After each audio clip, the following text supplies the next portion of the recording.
Okay, comic book fans, I am going to attempt to clean up this comic here. You can see we've got some looks like water staining and you can see there's sort of grubbiness here on this reverse cover, back cover here.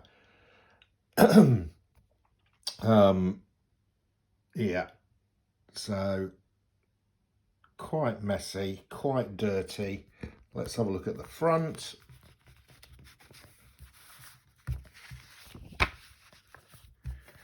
So this is Marvel Team Up Annual 1. In a 9.8, this is $1,000 comic.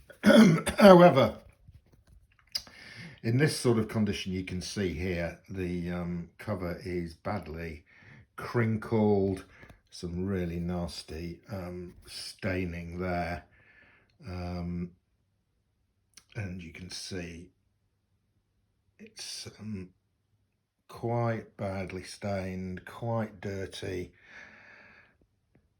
Now, I think I may soak this, just give the whole thing a soak. It is a square bound book, but it has got staples in it. You can see here the condition of the cover. You can see the staples there. So if I did soak this, it would hold together because of the staples.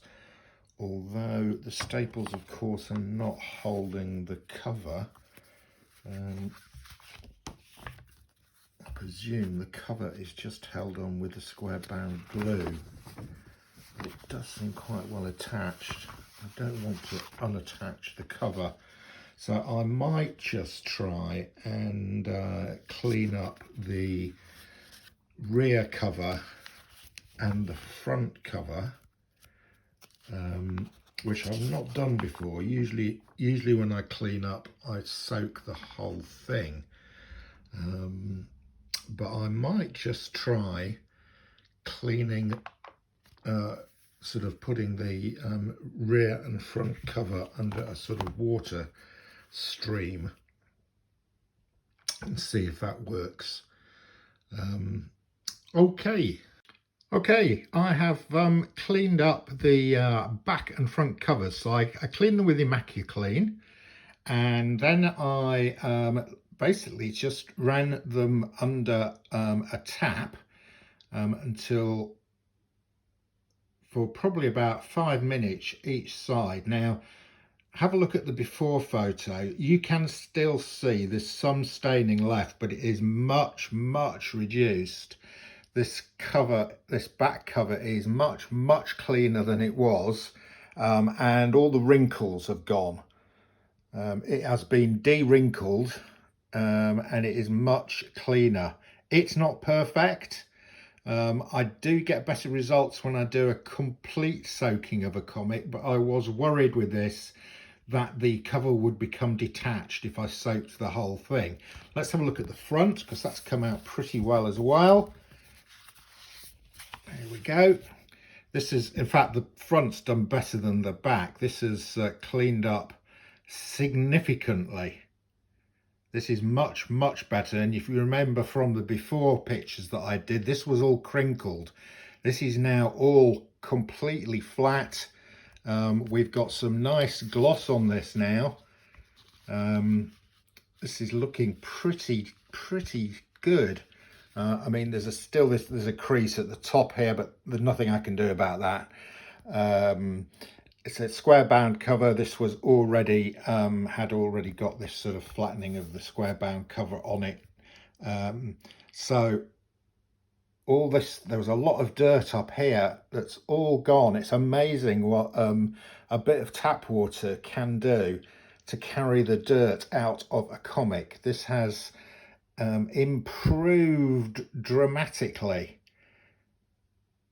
I would say we've probably taken this from a 3.5 probably up to a 4.5 or possibly a 5. Very nice. Very pleased with that. It's the first time I've ever done this technique of just cleaning the covers. What I did is I put a mylar between the cover and the front page, and then ran water down the front page, and it stopped the rest of the comic from getting wet. So it was only the front cover that got wet. And then I did the same process with the back, and it has cleaned up pretty well. It hasn't cleaned up. If I'd done a complete soak on this, I think all that would have come out. But the danger was that I was going to detach, that the glue would have gone on the spine, and the cover would have become detached from the rest of the comic. So I didn't want to do that. But I'm very pleased with this. This has come up really nice. Really nice. I think I paid, yeah, I bought this in a lot, didn't I? I think this was in my lot of Marvel comics for $20. That's come up really nice. I think that's probably gone from being a $5 to $10 comic to being a $30 to $50 comic. Great stuff.